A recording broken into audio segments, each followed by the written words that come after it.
You don't hear the deepest tests. You feel them. A faint tremor through the hull. A pressure wave so clean it's almost polite. A brief shiver in a sonar operator's headphones that makes him pause, remove one ear cup, and stare at the screen like it just whispered his name. Out on the surface, the ocean looks empty. A broad sheet of steel blue water. A line where sky becomes sea. A few gulls. Maybe a ship far off. A dot that could be anything. No cameras, no crowds, no witnesses. And that's the point.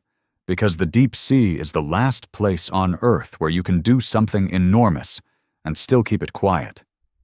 If you've ever wondered why militaries spend fortunes on oceans you can't see through, why they obsess over trenches and seamounts and dark, cold water that crushes steel, this is why. The sea is a perfect curtain. And behind that curtain, the rules change. Sound behaves differently. Light dies. Distance lies. And even the most advanced sensors return, a world that's always partial, always suggestive, always missing the last piece. This is a story about what happens in that missing space, not in the fantasy sense, in the strategic sense, what militaries test, hide, and practice where nobody can watch, and why the deep sea is both the safest place to conduct secrets and the most dangerous place to keep believing your secrets will stay secret. The promise I'm making you is simple. By the end, you're going to understand something that most people miss. The deep ocean isn't just geography. It's a system, a battlefield built of pressure, silence, and uncertainty, and it changes what nations dare to build. But to understand what they do down there, we have to start with the only language the deep sea truly respects: pressure. 40,000 feet below the surface, deeper than most humans can easily imagine, the water isn't heavy. It's violent. It is a slow, constant force trying to erase shape, crush glass, fold steel, collapse air pockets into nothing. That is why deep sea testing is not an accessory to naval power. It's a proof. If you can build something that survives there, you can build something that survives anywhere. And if you can hide something there, you can hide it from almost everyone. Now, here's the first misconception we need to kill. When people say deep sea tests, they picture submarines. And yes, submarines are the crown jewels, but the deepest ocean is not just about submarines. It's about cables. Sensors, autonomous vehicles, acoustic networks, special operations, and the quiet infrastructure that makes modern war possible without anyone seeing a single shot fired. The second misconception is even more important. People assume secrecy equals control. If you can hide a test, they think, you can contain it. But the deep ocean doesn't work like a sealed room. It's a shared medium. Sound travels, currents carry, and the moment something becomes repeatable, it becomes discoverable. So why risk it? Because the reward is enormous. The deep sea lets you practice the kind of warfare that doesn't announce itself. No sirens, no satellites capturing the flash, no civilians filming on smartphones, just quiet capability building in the dark. Let me show you how that looks. The first category is the one you already suspect. Submarines. Submarines are not just weapons. They are ambiguity machines. A submarine creates a question in an enemy's mind. Where is it? What is it doing? And what will it do next? If you can't answer those questions, you have to plan as if the worst is true. You have to allocate ships, aircraft, and resources to chase shadows. That's strategic leverage. And it's why nations invest so obsessively in undersea stealth. But a submarine's stealth is only as good as its quiet. And quiet has to be proven. Not in a lab. Not in a computer model.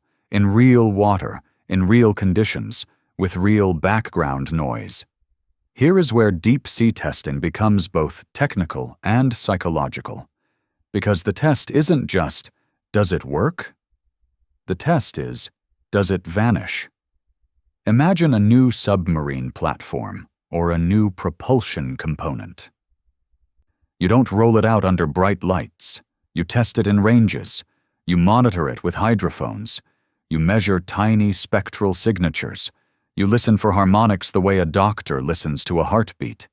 And you do it far from shore, far from curious eyes, because the act of testing is itself a signal, and the ocean is full of ears. That last line isn't poetic, it's literal. The deep sea is where listening systems live. Networks of sensors, arrays, cables, platforms resting on the seafloor, sometimes public and scientific, sometimes military, sometimes dual use, blurring the line. If you want to understand deep sea tests, you have to understand that the ocean is mapped not only by geography, but by sound. Everything in the sea makes noise. Ships, marine life, weather, seafloor geology, even ice. Militaries don't just test hardware, they test recognition. They test whether an acoustic signature can be separated from the ocean's natural chaos. They test whether a platform's noise can be disguised. They test whether decoys can confuse. They test whether a false signal can waste an enemy's time. This is where the deep sea becomes a chessboard. One side tries to move unseen. The other side tries to hear the movement. And in that contest, the most powerful weapon is not a torpedo, it's uncertainty. Now we step into the second category, unmanned and autonomous undersea systems. This is the quiet revolution. If the 20th century was about manned submarines, the 21st century is increasingly about machines that don't need oxygen, gliders, autonomous underwater vehicles, undersea drones. Platforms that can loiter for days, weeks, sometimes longer, and the deep sea is where you prove them. Because autonomy isn't impressive in calm, shallow water. Autonomy is impressive when communication is hard, when navigation is limited, when the environment can kill your machine slowly. In the deep ocean, radio waves don't travel. You can't just control something like a drone in the sky. You rely on acoustics, pre-programmed behaviors, and intermittent contact, which means every autonomous undersea system is, in a sense, a test of trust. Can you trust the machine to behave when you can't see it? That question isn't only technical, it's strategic. Because if you can trust your machine, you can send it into places you would never risk a crew. You can survey, you can map, you can watch, you can disrupt. Disrupt. That word is where the third category begins, undersea infrastructure. Modern civilization sits on undersea cables. They carry communications, they carry data, they carry the invisible bloodstream of finance and information. And because they're undersea, people forget they're physical. Until something breaks. Militaries know this, which is why deep-sea tests are often less about weapons and more about capability. Can you find a cable? Can you approach it quietly? Can you inspect it? Can you tap it? Can you cut it? Can you repair it? Can you do all of that without anyone catching you? This is not an accusation. This is the logic of competition. In any conflict, the infrastructure becomes a target, and the ocean makes that targeting easier to hide. So deep sea testing includes tools that sound boring but are terrifying in context. Manipulator arms, deep submergence vehicles, ROVs, specialized sensors, undersea navigation systems, seafloor mapping methods. When a nation tests these systems, it isn't always preparing for an attack. Sometimes it's preparing for deterrence. Sometimes it's preparing for rescue. Sometimes it's preparing for denial. Because in the undersea world, I can reach your cables is a message. It changes how the other side behaves. Now, here's where the story starts to tighten. Because once you understand cables, you understand why deep-sea tests often happen near places you've heard of. Not glamorous places, quiet ones, ranges, training areas, regions where militaries already operate, places that allow plausible explanations, research, mapping, routine patrol, and behind those explanations, the tests continue. But I promised you a turning point, a moment where the meaning shifts, so here it is. The deepest tests are not always about technology. They are about psychology. The ocean is the only battlefield where you can lose track of yourself. Not metaphorically, literally. In a submarine, you live in a sealed capsule. No windows, no sky, no natural day-night cycle. Artificial light, artificial air, artificial time. And that environment changes people. It compresses relationships. It amplifies small stress. It turns routine into ritual. It makes paranoia easier. It makes discipline essential. So militaries test humans, too. Not in cruel, sensational ways. In operational ways. Can a crew function under prolonged isolation? Can they detect subtle anomalies? Can they maintain procedure when the ocean outside is trying to kill them? And then there's the question nobody likes to say out loud. Can they keep secrets under pressure? Because deep-sea operations often rely on silence, acoustic silence, radio silence, information silence. In the deep sea, a careless sound can reveal you. A loose tool, a valve, a pump, a minor mechanical imperfection, which means deep-sea tests include the smallest details. How quietly a hatch closes, how a pump vibrates, how a bearing sings under load, how an operator breathes when he knows he's being hunted. That's not drama, that's doctrine. Now, if we stopped here, you'd have a clean picture. Submarines, autonomous systems, cables, human endurance. But the story isn't clean. Because deep-sea tests also include the category that makes nations nervous, the category nobody can watch and nobody can fully verify, the category that lives in the shadow between routine and provocation. Probing. A probe can be a submarine drifting near a boundary, a drone testing a response, a vessel doing research that looks a lot like mapping, a platform watching how quickly your forces mobilize.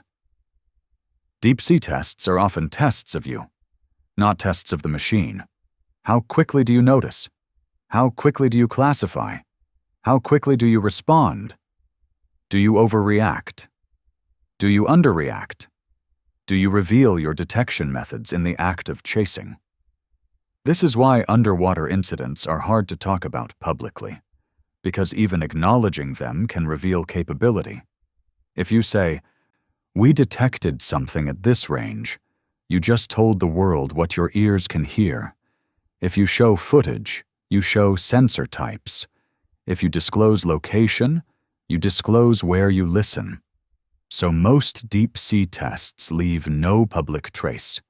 Not because nothing happened, because the price of talking is too high. Now we're ready for the question that always comes next. The question that turns deep-sea tests into late-night obsession. What about the things we can't explain? This is where you have to be careful. Because the deep ocean is full of non-human causes. Biological movement, geological events, sensor artifacts, environmental noise, currents, thermal layers. The ocean can create ghosts on instruments. It can make something appear to move faster than it is. It can distort range. It can hide a real platform behind a layer of water with different properties. So when someone says, "We tracked an unknown," it doesn't automatically mean enemy tech or aliens. It means unresolved. But unresolved matters, because unresolved is where mistakes are born. And in military history, some of the most dangerous moments come from misclassification. You think it's nothing, it's something. You think it's an animal, It's a machine. You think it's a machine. It's a false echo. So deep sea tests, at their most serious, are tests of interpretation. They are the ongoing effort to reduce the ocean's ambiguity into actionable knowledge. And that effort never ends, because the sea keeps changing. New technologies enter. New sensors evolve. New threats emerge. In the next part, we'll go deeper into the hidden architecture that makes all of this possible. The undersea listening networks, the test ranges, the deep submergence programs, the special operations that quietly practice reaching places nobody expects. And we'll confront the moment that flips the whole story, the moment you realize the deep ocean isn't only a place to hide, it's a place to be watched. Because if nobody can watch you down there, then you have to ask the next question. Who's already watching you? The deep ocean watches back. Not with eyes, with patterns, with echoes, with the kind of quiet feedback that only shows up when you listen long enough to realize silence is never truly silent. If you want to understand what militaries do where nobody can watch, you have to understand the first and most important rule of undersea power. In the ocean, information is a weapon. And the hardest information to gather is not what's happening today, it's what's possible tomorrow. That is why the most serious deep-sea tests aren't always about firing a torpedo. They're about building a capability that can live unseen, a capability that can be used, not used, threatened, denied, implied, a capability that can sit in the dark for years and change how another nation sleeps. So we go deeper, past the obvious hardware, past the mythology, into the architecture. Because the ocean is not only a battlefield, it's a network. And the nations that dominate it don't just have ships, they have ears. There is a phrase that never appears in the flashy versions of undersea storytelling, but it is the most honest phrase you can use. Acoustic dominance. Acoustic dominance is not a single weapon. It's a relationship. A nation wants to know what the ocean sounds like when nothing is moving, because if you know that baseline, you can detect a new note. That means deep sea testing includes long periods of doing nothing on purpose. You deploy sensors, you leave them, you let them listen. You gather ocean signatures the way a detective gathers fingerprints, and if you think that sounds boring, imagine the strategic consequence. A decade of listening becomes a library. A library becomes an advantage. Because if you hear a sound pattern that doesn't belong, you can classify it faster. You can decide whether it's a whale, an earthquake, an enemy submarine, or something new. Classification speed is a form of survival. Now, here is the first uncomfortable truth. Listening networks are not always where you think they are. They are not always on the surface. They are not always obvious. They can be anchored, they can be drifting, they can be disguised as scientific platforms. They can be dual use, they can be temporary, they can be persistent. And when militaries test in the deep sea, they often test around these networks. They test to validate what their own ears can hear. They test to confuse the ears of others. They test to see how an enemy reacts to a new acoustic signature. They test to see whether an enemy has been listening all along. This is why the deep sea is full of invisible dialogue. A nation moves, another nation hears, neither nation speaks publicly. But the ocean records the conversation. So let's talk about test ranges, because there are places in the ocean where militaries practice like athletes, not for spectacle, for muscle memory. A deep sea test range is not one thing. It can be a corridor, a patch of sea floor mapped so thoroughly it becomes a controlled environment. A region where underwater acoustics are well understood. A place where ships and submarines can operate under specific protocols. What gets tested there? Everything. Quieting, navigation, tactical maneuvers, sensor performance, decoy effectiveness, undersea communication, autonomy behaviors, emergency responses. But there's a category inside test ranges that matters more than hardware. It's the concept of signature management. Signature management is the art of controlling what you look like, not visually, but acoustically. It's learning how your platform sounds under different speeds, different sea states, different depths, different loads. Because a submarine isn't quiet in an absolute sense. It is quiet relative to what the ocean is already doing, and the ocean is always doing something. So deep sea tests become tests of interaction. How does your submarine's sound blend with a storm overhead? How does it blend with shipping noise?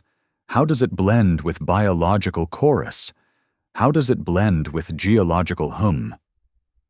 This is the level where warfare stops being about raw power and becomes about subtlety. And subtlety is where accidents happen. Here is the second uncomfortable truth. The deep sea is unforgiving, which means deep sea tests include failure drills, emergency protocols, damage control, rescue scenarios.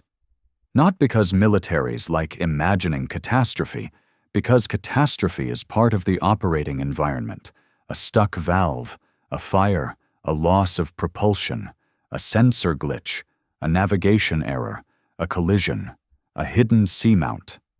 The ocean doesn't care if you are a superpower, it will crush you anyway. So in deep sea testing, militaries also test psychology under crisis. Can the crew stay procedural when fear spikes?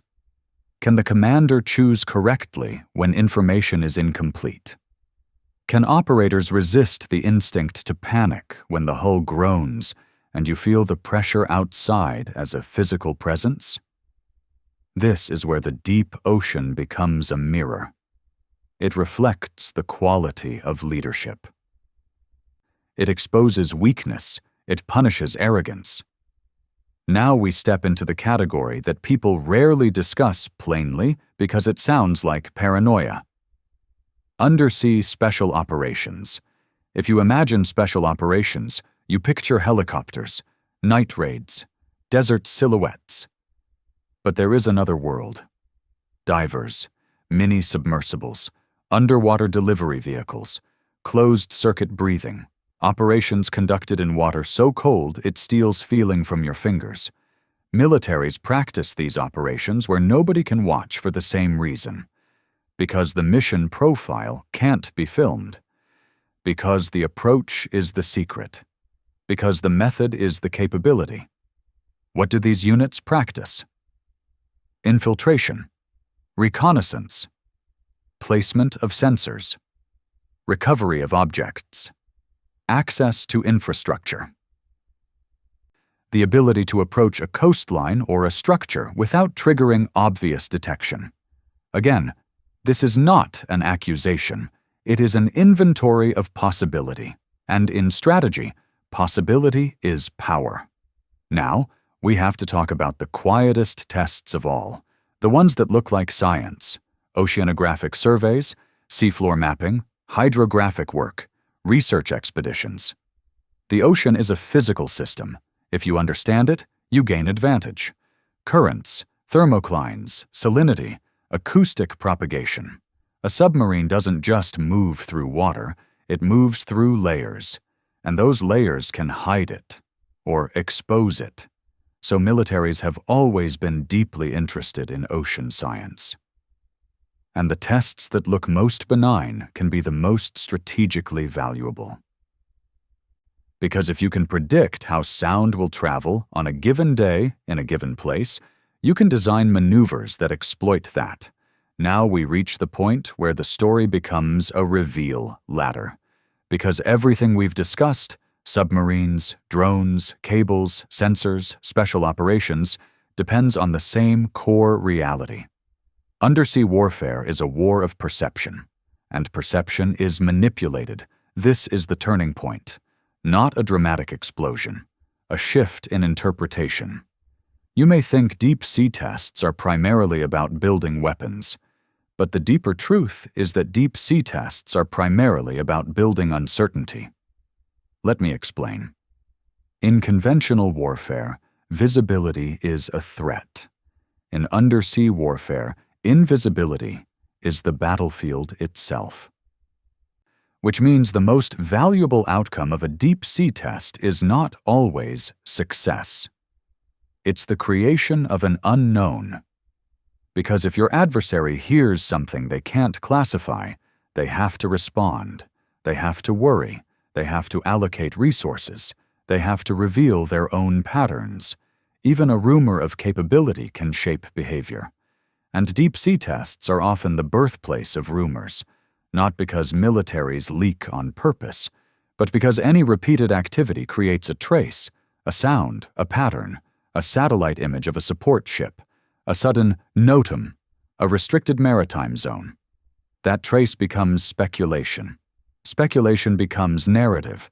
Narrative becomes deterrence or panic. This is why militaries have a complicated relationship with deep-sea secrecy. They want to hide the details.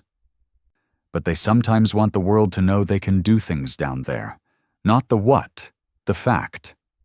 A nation may want you to believe, we can reach your cables, we can hear you, we can hide, we can strike, we can recover, we can deny. And if you believe that, you may hesitate, you may negotiate, you may restrain. Undersea power is a persuasion tool. It persuades through uncertainty. Now, there's one more layer, the layer that makes all of this feel like it belongs to another realm. Because the deep ocean is also where people project the unknown. When a sonar contact behaves strangely, the mind reaches for the most dramatic label. When an undersea incident is classified, the public fills the gap. When a test range is restricted, curiosity becomes a story. That's how undersea myths are born. Not because the ocean is supernatural, because it is the best stage for unresolved information. So what do militaries do where nobody can watch? They build systems that live in ambiguity. They practice operating without external validation. They rehearse missions that depend on secrecy. They test machines that can survive pressure. They test humans who must remain calm when pressure becomes emotional. They map the seafloor not to admire it, but to use it. They listen, not to hear everything, but to hear enough. And they do it for a simple reason. Because in the deep ocean, the difference between safety and catastrophe can be one note, one unexpected sound, one misclassified echo, one cable you didn't know existed, one drone you didn't detect. Now we arrive at the aftermath. The meaning, the part that lingers. Most people think war is loud. They think of bombs, they think of flashes, they think of tanks, they think of headlines. But the deep ocean is the other kind of war. The war you don't see, the war that happens before the war that decides leverage, the war that determines whether nations feel confident enough to escalate. Deep-sea testing is preparation, but it's also signaling. And sometimes it is a warning, because the more nations build these capabilities, the more the deep ocean becomes crowded. Not with ships you can see, with objects you can't. Sensors, drones, listening stations, cable taps, decoys, and platforms designed to be invisible. A crowded, invisible world is unstable. It increases the chance of misinterpretation. It increases the chance of collision. It increases the chance of accidents that aren't accidents. And in an environment where you can't watch, you often can't prove, which makes escalation easier. So here is the final truth. The deep ocean is not the place where nobody can watch. It is the place where nobody can watch completely. And that difference matters. Because every nation believes it has the advantage in the dark. Every nation believes its technology is quieter. Every nation believes its listening network is better. Every nation believes its secrets will remain secret. The ocean humbles that belief. It carries sound in ways that surprise. It shifts. It reveals. It hides. It deceives. The deep sea is not loyal to any flag. That is why the most powerful image I can leave you with is not a submarine. It's a map. A seafloor map rendered in cold colors, lines of cables, dots of sensors, a trench like a scar, and somewhere in that map, a small region marked as restricted. Not because it is supernatural, because it is strategically alive. And while the rest of the world scrolls through surface headlines, the deep ocean continues to host the quiet experiments that shape tomorrow's balance. The sea looks empty, but it isn't. It is full of tests, full of listening, full of rehearsals, full of machines doing things no one will ever film. And the next time you hear about an undersea incident with few details, an unexplained outage, a mysterious contact, a sudden restricted zone, remember this: the deep ocean is where nations practice the future. Not because they want to start a war, because they want to be ready if one starts. And in the dark, readiness is the difference between deterrence and disaster. That's what militaries do where nobody can watch. They build the invisible. They test the unseen. They measure the world by echoes. And they learn, again and again, that the ocean has its own agenda. You don't hear the deepest tests. You feel them.